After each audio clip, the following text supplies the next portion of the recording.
Phyllis Jordan Bonny in Paris, France. Donc nous en étions encore à Drancy, à la fin de Drancy, Oui. votre période là-bas. Oui. Que s'est-il passé? À Drancy, comme je vous me redis, il y avait une bonne structure. Les Juifs avaient bien organisé. Il n'y avait pas de pagaille proprement parlant. Bon, il y avait les appels, il y avait des choses comme ça. Et vraiment, il y avait même, il y avait des petits trucs de la vie de tous les jours. Vous savez, il y avait des petits flirts qui existaient. Je peux vous dire, j'avais une petite amie, un petit copain avait sa petite amie, et vice versa. Il y a eu des liaisons certainement C'était une vie intérieure. Et voyez-vous, il y avait même eu où l'esprit juif était poussé à l'extrême, c'est-à-dire que on savait qu'on allait être déporté puisque c'était par cycle qui partait, n'est-ce pas? On le savait quelques heures peut-être ou quelques jours avant, mais donc c'était l'éternelle question, où allons-nous? Où allons-nous? Pour faire quoi? Où? Au moins où? Et alors il y avait un mot qui circulait, totalement inventé par l'humour et l'esprit juif, c'était Pitchipoy. Voilà. Alors certains même avaient rajouté Pitchipoy les bains. Parce que vous comprenez, c'était comme une station balnéaire. Vous voyez que l'humour juif a été toujours poussé et vraiment. Donc c'était Pitchipoy. Si vous interrogiez quelqu'un, mais tu vas à Pitchipoy, on va à Pitchipoy. C'était le mot qui est resté que tous ceux qui sont passés par Drancy et qui ont eu cette chance d'avoir un petit peu de contact, un petit peu, eh bien, et ils se rappelleront ce mot. Je vous dis jusqu'à même Pitchipoy les bains. Je le répète parce que je l'ai entendu, j'ai rien inventé, et c'était là-bas le bruit, parce que c'est normal, vous partez où? Hein, bon, quand on est parti de Nice, d'Italie, on savait qu'on allait à Drancy, on le savait, c'était Drancy, mais de Drancy, c'était à l'inconnu total, puisque personne revenait, vous comprenez, donc il fallait inventer un mot, les Juifs ils l'ont inventé, c'était Pitchipoy, voilà, j'insiste bien pour qu'on retienne ce mot, ça a l'air peut-être très humoristique, mais enfin, c'était là-bas la dégringolade totale, voilà, Pitchipoy.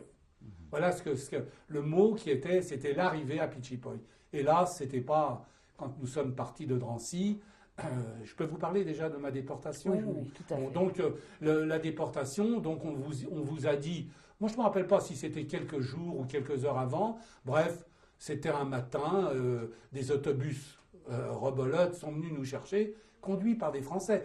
Il faut que j'insiste bien que Drancy, je n'ai pratiquement, à ma connaissance, je n'ai pas vu d'uniforme allemand. J'ai été gardé par des gardes mobiles ou des gendarmes, appelés comme vous voulez à l'époque, qui étaient français. N'est-ce pas? Les autobus étaient conduits par des Français, on était encadrés par une sécurité française. Bon.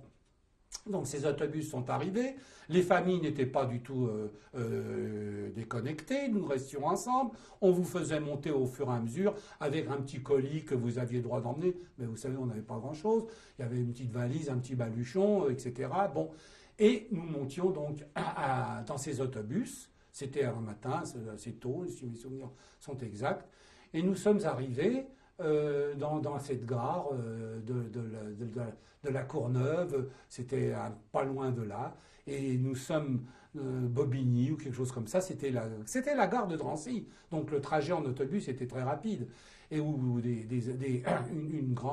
un grand train nous attendait, attelé par des wagons qui étaient à l'époque, on appelait des wagons à bestiaux, n'est-ce pas?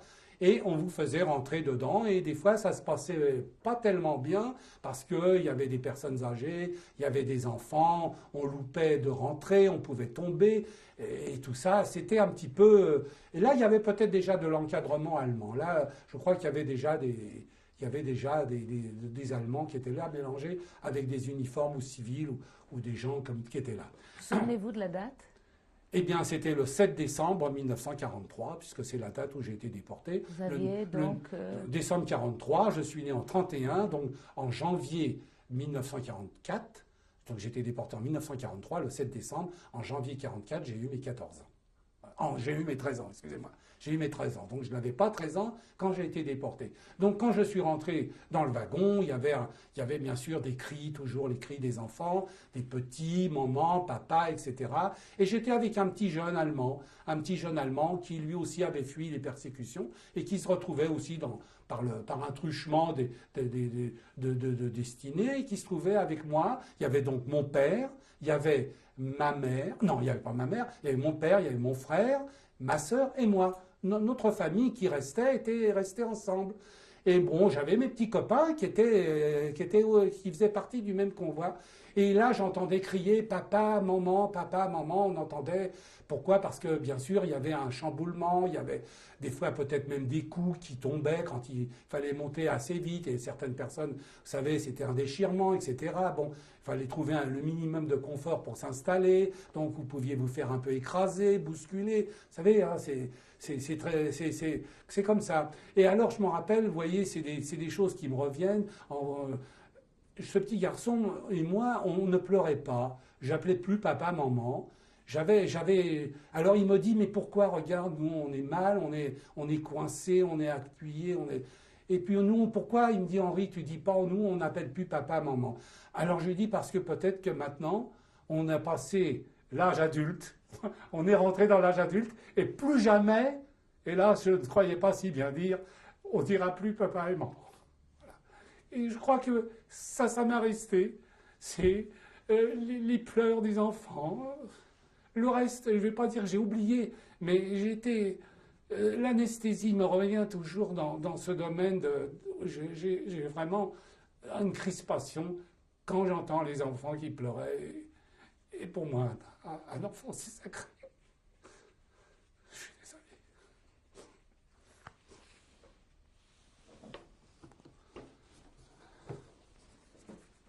Excusez-moi. Vous voyez, je pardonne pas, mais un adulte, on dit, bon, c'est un adulte, il subit, il a un autre, mais un enfant, comment peut-on faire des choses comme ça?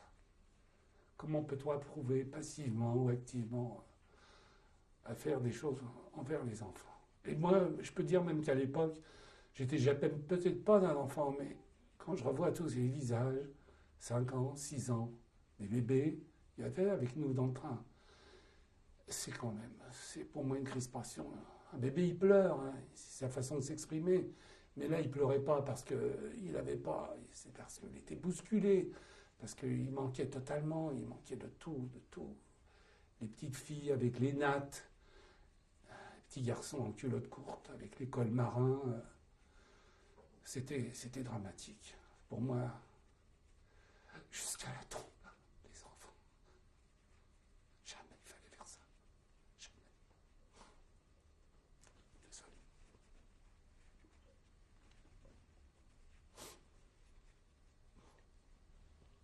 Donc, vous étiez dans les convois. Oui. Quel numéro, ce convoi? Alors, le convoi, je l'ai noté quelque part, mais enfin, si vous... 48, je crois. Non, je crois qu'il était un peu plus que ça. Je crois que c'était convoi numéro 64, je crois. Hein. Mais enfin, les dates sont là, elles sont précises, je les ai notées, tout est là, les archives existent. En France, il y a eu un beau travail de fait également pour faire des recherches sur les jours, les dates, même avec le nom des personnes qui constituaient les déportations. Donc, pratiquement, presque tout est fiché, donc facilement, on peut retrouver tout le nom de chaque personne. Alors le voyage, eh bien, il a fallu 3 jours, 4 nuits, quelque chose dans ce genre-là, ou l'inverse, pour arriver à destination. Alors bien sûr, on avait réussi, pendant le parcours, des adultes, avaient réussi à scier les cadenas ou les tenailles qui tenaient la porte du wagon, et on a réussi à faire coulisser ce wagon. Donc, si vous voulez, en parlant clairement, les portes du wagon, pendant ma déportation vers Auschwitz, sont restées ouvertes. On les fermait quand le train s'arrêtait, soit qu'on nous donnait de l'eau, quelque chose comme ça. Mais pendant un long parcours, je me rappelle, pour avoir plus d'air, il faisait froid. Nous étions donc en décembre 1943. Donc le climat n'était pas tellement favorable, mais on manquait d'air, puisque la circulation d'air était très faible. Donc on pouvait ouvrir et ça donnait, avec la ventilation du train qui roulait, nous avions donc de l'air. Là, les nuits, vraiment, je me rappelle, je n'ai pas souffert non plus. Très sincèrement, je n'ai pas eu Bon, chacun trouvait sa petite place, on s'allongeait, certains c'était par rotation, bref, on s'allongeait, on restait debout, la nuit, le jour, on restait, bon, on recevait quelque chose où on avait avant de partir, ça aussi c'est un peu flou, mais je ne me rappelle pas avoir eu faim pendant le transport de Drancy à Auschwitz. Et soif? Et soif non plus. Non, on avait fait dans l'angle un seau hygiénique où les hommes et les femmes, avec une sorte de ficelle, où il y avait un semblant vous comprenez, d'intimité pour faire ses besoins, voilà. Et nous sommes arrivés donc à Auschwitz. Alors là, c'était plus du tout la même chose. Nous sommes arrivés. Alors là, il fallait vider le wagon. Le wagon, il fallait descendre. Il y a eu certainement des gens. Je ne vois pas qu'il y ait eu des morts dans mon wagon. Peut-être y en a-t-il eu, peut-être on les a mis, je ne sais pas où, comment, mais là, vraiment, il y en a eu hein, dans l'ensemble. C'est certain qu'il y a eu des personnes âgées ou des personnes qui n'ont pas tenu quelques jours. Mais enfin, moi, je ne peux pas dire de moi, de visu, que j'ai eu ces choses pour m'en rappeler. Hein, je vous dis comment on revient en arrière un petit peu. C'était le cri des enfants qui m'est resté. Voilà ce que je retiens de la déportation. Et quand on est arrivé, n'est-ce pas, à la gare de triage d'Auschwitz, c'était un long quai, n'est-ce pas, il fallait vider les wagons rapidement. Et alors là, bien sûr, je revois bien la scène, c'était les hommes d'un côté, les femmes de l'autre. Donc il se créait tout de suite des files où bon, on se disait au revoir parce qu'on croyait qu'on allait se revoir. C'était uniquement une question de répartition, vous comprenez? Puisque ça l'était déjà comme ça un peu avant, on croyait que ça allait reprendre un peu ce système-là. Là encore, personne n'était surpris. Donc, dans les hommes, il n'y avait que des hommes, n'est-ce pas, cette file? Et puis, pour les femmes, c'était les femmes. Il y avait les petites filles, les petits bébés, tout ça, qui restaient avec les femmes. Et les jeunes, les vieux, pareil. Et dans cette file-là, des hommes et des femmes, il y a eu encore une autre. Il y avait les valides et les invalides. C'est-à-dire que les femmes valides étaient mises à part et les femmes invalides encore sur une autre file, avec les enfants, filles et garçons exactement de la même façon. Et alors pour moi, ça s'est passé exactement comme tous les autres, sauf une chose, bon, je me suis mis donc au départ avec les hommes. Et quand la file devait se scinder, les enfants à part, avec les invalides, moi j'ai persisté à rester avec mon frère et mon père. Et je ne sais pas, vraiment, c'était peut-être par caprice, peut-être. J'étais pas grand, j'étais petit au contraire, donc enfin, j'avais une taille d'enfant de 13-14 ans, plutôt en dessous de la moyenne. Eh bien, voyez-vous, je suis resté avec mon père et mon frère et les gens valides qui rentraient, eux, je suis resté avec eux. Donc, au moment de la séparation, puisque je vous avais dit, j'avais un mon petit camarade, et qui s'appelait Wolfgang Manassé, il est d'ailleurs dans les archives de mon convoi, comme étant gazé tout de suite, et il me dit, Henri, come with me, parce qu'il parlait mal le français, il parlait un peu mélangé, et je me rappelle très bien, come, il m'a dit, il voulait, et sa main a gardé la mienne, et il est parti avec les enfants, avec la file des enfants masculins, et il a été gazé, comme tous ceux qui sont partis dans cette file-là. Et moi, alors mon frère et même mon père me disaient « Mais pourquoi tu es resté avec nous? T'aurais été mieux. Regarde, à Drancy, il y avait un régime spécial pour toi. » J'ai dit « Non, moi, je reste avec vous, je reste avec les adultes. » Et mon père était le premier dans la file, suivi de mon frère, et moi, j'étais le dernier. Donc, étant donné que j'étais plus petit, si vous regardiez la file face, on ne voyait pas qu'il y avait un enfant, puisque j'étais derrière des adultes, et comme j'étais plus petite, eux, automatiquement, je disparaissais de la file indienne, vous comprenez, de cette file à la queue. Bon, alors bref, vous passiez donc, avant de rentrer dans les camions, on passait devant il y avait une sorte de contrôle de quelqu'un de la Gestapo, un SS, qui était là, qui regardait si vous aviez le profil d'être dans la file, vous comprenez? Bon, adulte, fallait voir, bon, bref. Donc, il pouvait très bien, au passage, vous dire, non, attention, toi, t'es pas valide, tu vas là-bas. Et il pouvait très facilement l'enlever. Donc, quand arrive ma file, et comme j'étais à la fin de cette file, je suis arrivé devant le médecin, et mon père monte dans le wagon, dans le camion, mon frère monte aussi, et moi j'arrive.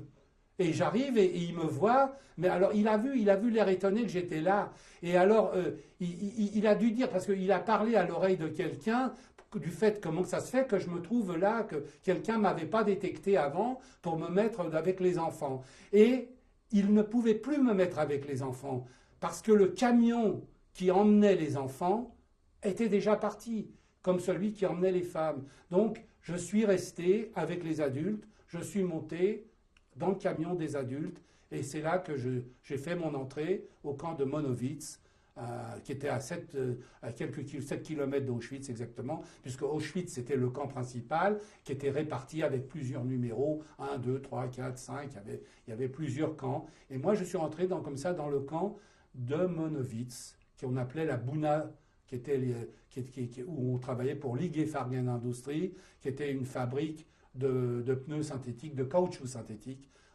qui faisait pour les chars d'assaut, vous savez, les chenilles des chars d'assaut. Bon, c'était une des grosses activités. Il y en avait d'autres, mais enfin, je suis rentré dans ce camp. Et en rentrant dans le camp, j'ai déjà été une surprise pour les anciens déportés. Ils voient arriver un petit garçon, c'était déjà, dans ce camp qui était un camp de travail, c'était une erreur. Automatiquement, j'étais une erreur. J'aurais jamais dû être là.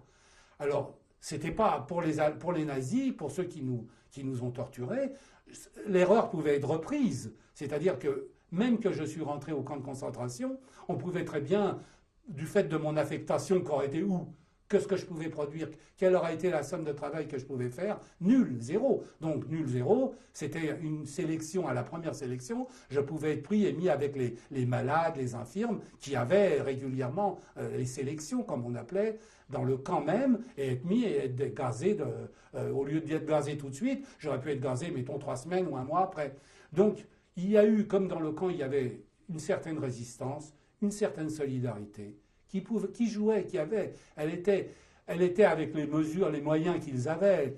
Mais quand ils ont vu que j'étais un petit garçon, j'ai vu tout de suite, je ne comprenais pas l'allemand à l'époque, je ne comprenais pas du tout même, je comprends un peu mieux aujourd'hui, mais enfin j'ai compris qu'il fallait essayer de faire quelque chose pour moi, essayer de me sauver. C'est-à-dire, me sauver, c'était quoi? Que je ne sois pas visible à l'administration allemande, le moins possible du moins. Que j'ai une affectation où on ne me voit pas, qui soit à l'échelle de ce que je peux produire, de ce que je peux faire à mon âge, puisque c'était le cas qui ne s'était pas présenté. Il y avait des camps où il y avait des enfants, mais moi, celui-là, il n'y en avait pas. Donc, je peux dire que quand je suis rentré, c'était vraiment unique, c'était exceptionnel. Donc, tout de suite, on a peut-être 48 heures, dès que tout a été fiché, que j'ai été tatoué, parce que j'ai été tatoué comme tout le monde, ça c'était obligatoire, n'est-ce pas? J'ai 167 668, et pour vous donner pour la petite histoire, mon père a 167 666, mon frère a 167 667, et moi j'ai 167 668. Donc ça veut dire qu'on était quand même ensemble. Lui, mon frère et moi, on a été tatoués le même jour, la même date, la même heure. Bon, donc je suis resté avec tout le monde, ceux qui ont été déportés de mon convoi, dans un bloc où on mettait les arrivants, pour après les envoyer autre part, dans différents blocs qui étaient répartis dans le camp. Mais moi, on m'a tout de suite mis par un réseau interne, je peux dire le mot de résistance. Il n'y avait pas que des juifs, il y avait même des Allemands, des gens qui avaient fait le refus à Hitler, des droits communs. Il y avait des gens qui étaient condamnés pour certaines peines, il y avait des homosexuels, il y avait des gens qui avaient déjà, lorsque je suis arrivé, des années du fait qu'eux, ils avaient été déportés d'Allemagne dès que les mesures sont rentrées en vigueur en Allemagne bien avant la France. Donc ils étaient là, on peut dire, depuis 1939, 1940. J'en ai même connu un qui était là depuis fin 1938, qui était déjà dans un camp de concentration. On peut dire que c'est eux qui ont formé une partie de l'administration, de l'infrastructure interne des camps de concentration. Ça a été ces gens qui ont été déportés, qui ont eu qui ont survécu et qui ont essayé d'aider, de faire quelque chose, pas d'une façon, ils ne pouvaient rien. Vous savez, l'administration allemande, elle était cruelle, c'était monstrueux, bon. Mais quand il y avait un cas comme ça qui se présentait, quelque chose, où arrivait un non connu, ou quelque chose, il y avait une certaine solidarité qui se dégageait et on essayait de faire quelque chose. Ce quelque chose pour moi, ça a été mon affectation au Révire, qu'on appelait à l'époque Révire, qui était l'infirmerie, l'hôpital, si vous aimez. Mais enfin, vraiment, c'était une administration dans l'administration. C'est-à-dire que l'hôpital était un peu autogéré. Il ne participait pas aux appels que tous les déportés devaient effectuer le matin et le soir.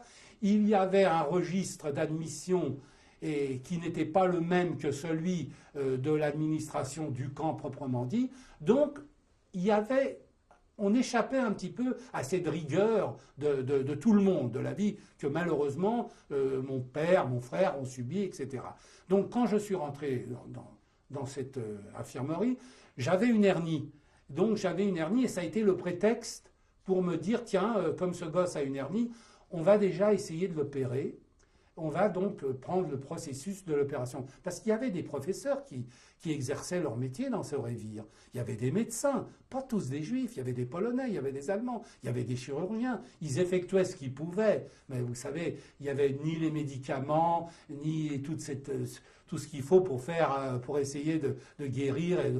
Bon, mais il existait une table d'opération, il existait certaines manipulations médicales dans ce Révire. Donc, j'étais dans un lit, j'avais un lit avec un sac de couchage, je n'avais pas froid, parce que regardez toujours l'époque, c'est décembre 1943, donc l'hiver, vous savez, l'hiver en Haute-Silésie, quand il commence à faire froid, ça descend jusqu'à moins 10, moins 15 également, et quand c'est pas plus.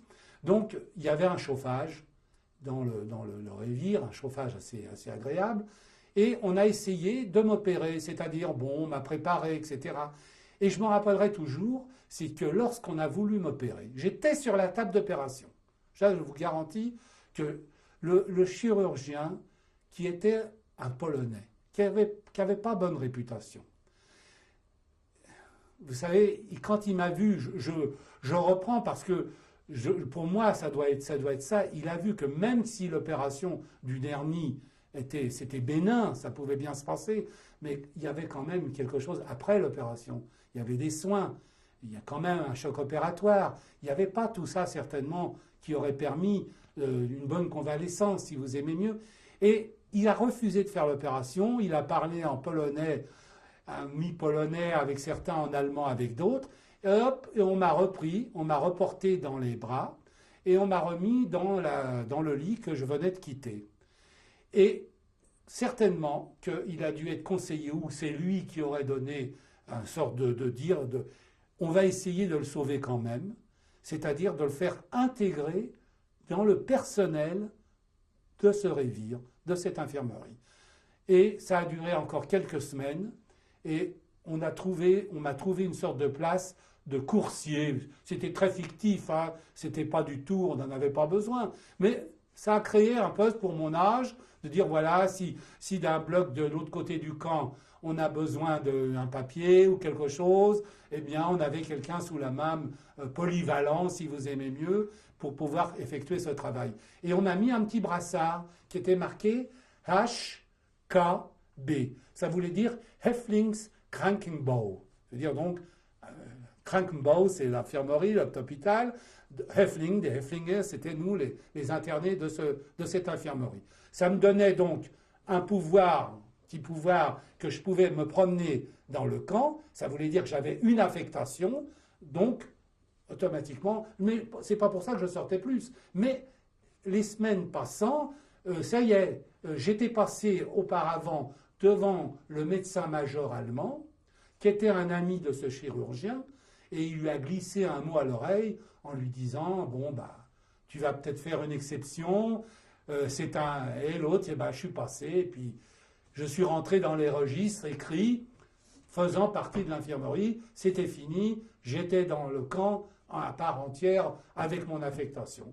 Et c'est de là, donc de décembre 1943 jusqu'en janvier 1945 que je suis resté au même endroit, dans le camp de concentration, à l'infirmerie, avec les avantages pour moi qui avait à manger, qui n'avait pas froid. Et ça m'a donné des grosses réserves pour ce qui allait suivre, parce que ce n'était pas malheureusement terminé. Jusqu'en janvier 1945, bien sûr, il y a eu beaucoup de morts qui se sont passées. J'ai vu des choses inimaginables, c'est-à-dire les sélections des gens, qu'on les appelait les musulmans, parce que les fesses des gens, la dernière partie du corps humain où il reste un petit peu de graisse, ce sont les fesses. Et quand ces fesses étaient devenues fripées, que d'une chair un peu, vous savez, très, très, très comme ça, c'était fluctuant, il n'y avait plus que les os et la peau, il y avait le monde du musulman qui était devenu. Je vois pas pourquoi, mais enfin, est-ce que aux Indes, certaines sectes ne grossissent pas ou restent comme ça?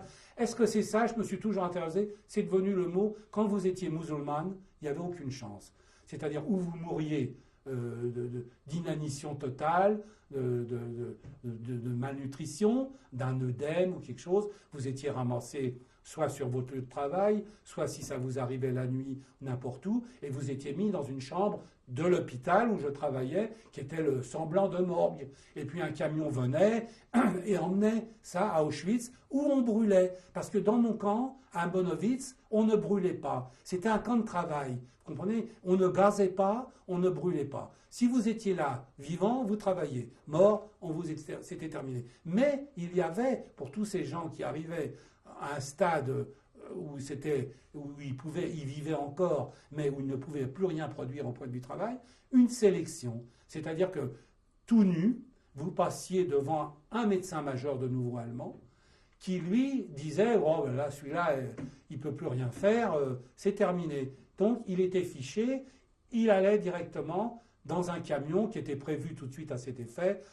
Dans les heures qui suivaient, ils étaient emmenés par traînée de camions, et puis ils rentraient à Birkenau, où ils allaient à Auschwitz, où il y avait la chambre à gaz, et ils étaient exterminés là-bas, où ils étaient brûlés. Donc, dans le camp de travail où j'étais, ne pouvaient rester que ceux qui étaient productifs dans le travail. Donc, il fallait qu'ils aient un profil encore à peu près valide, sinon, régulièrement, les sélections les éliminaient. Qu'est-ce que vous aviez à manger? Ben, le principe du repas d'un déporté, il y avait une sorte de soupe où il y avait un rond de rutabaga, il y avait un morceau de pain qui était de la sûre, un morceau de margarine, un morceau de saucisson, ça s'arrêtait là. Il n'y avait jamais autre chose. Il n'y avait jamais autre chose. Alors que moi, au Révire, à l'infirmerie, il y avait un produit similaire, mais qui était meilleur. Le pain était meilleur, il y avait plus de saucissons, il y avait plus de margarine. Vous savez, l'Allemagne était rationnée, hein, c'était pas... mais enfin, j'avais à manger. Il y avait des pommes de terre qui pouvaient rentrer crues, donc on pouvait les faire cuire. Il y avait une base de pommes de terre, de la viande, c'était la charcuterie, du saucisson, des œufs, je ne m'en rappelle pas. Mais il y avait de quoi... Si toute la guerre et tous les déportés avaient eu le régime qu'on a eu, ça aurait été vraiment, on peut dire, il n'y aurait pas eu tous ces morts, il n'y aurait pas eu toute cette affreuse extermination. Donc j'étais un privilégié comme ceux qui étaient, au point de vue personnel, hein, je parle, bon, vous savez, les malades, ça tournait, celui qui avait la chance, si c'était un rhume, qui s'en sortait avec les 3 aspirines qu'on lui donnait, et après qui sortait de l'hôpital et qui rentrait de nouveau dans le régime du camp. Après, c'était sa chance, hein, c'était de repartir ou pas.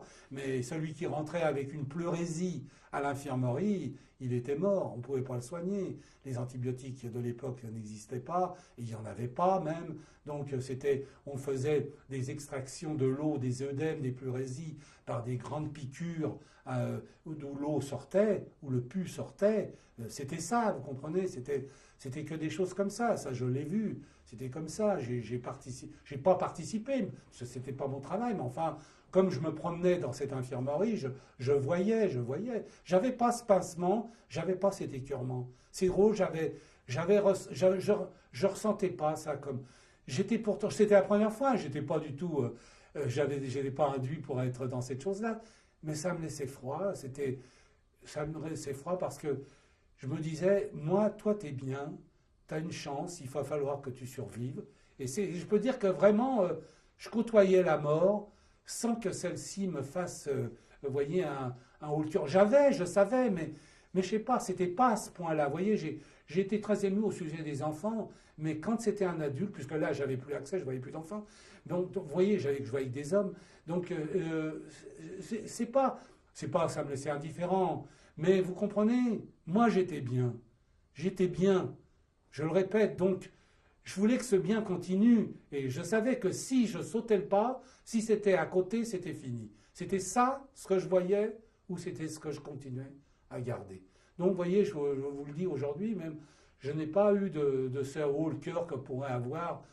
Je vois un mort, j'en ai vu, j'ai marché dessus, hein, dans la morgue, et j'ai vu. Mais sincèrement, ça n'est pas bon, ils étaient morts, c'était fini. Voilà comment j'interprétais cette chose-là. Hein. Et vous voyez, même je me rappelle, en mois de janvier 1944, ou c'était 45, ça je ne peux pas m'en rappeler, je ne me rappelle pas, vous voyez. Mais enfin, comme je suis né au mois de janvier, c'était le 5 janvier 1944 au 45, il y a eu un passage bizarre. Dans un couloir de cette infirmerie, j'étais avec un monsieur qui s'occupait de la cuisine. Il y avait un chat qui est passé. Pourquoi? Parce que le camp était à côté d'une ville. Il y avait les fils de fer barbelés. Donc les chats, vous savez, un chat qui vagabonde. Il y a un chat qui est arrivé. D'où? Moi, je ne le saurais jamais. La seule chose que je peux vous dire, c'est qu'il a été tué dans le quart d'heure qui a suivi. Il a été tué, il a été dépecé, et lui et moi, nous l'avons mangé. Ça a été mon anniversaire de 44 ou 45. Et le chat est délicieux. C'est comme du lapin. Et je vous assure que je l'ai mangé. C'était grillé, il a tout de suite, on est rentré dans la cuisine, il a coupé la tête, il l'a déshabillé, la peau même, je crois qu'il a fait une semelle, il l'a découpée pour faire quelque chose de chaud. Et on l'a mangé tous les deux. On a mangé un chat le jour de mon anniversaire. Et c'est délicieux. Le chat est bon. Quand on a faim, quand on n'a pas de viande, je serais incapable de dire aujourd'hui si je mange du chat ou du lapin. Enfin, je ne suis pas un connaisseur, puisque bon, j'aime pas tellement le lapin. Mais je vous assure, j'ai apprécié. J'ai apprécié cette dégustation. Voilà.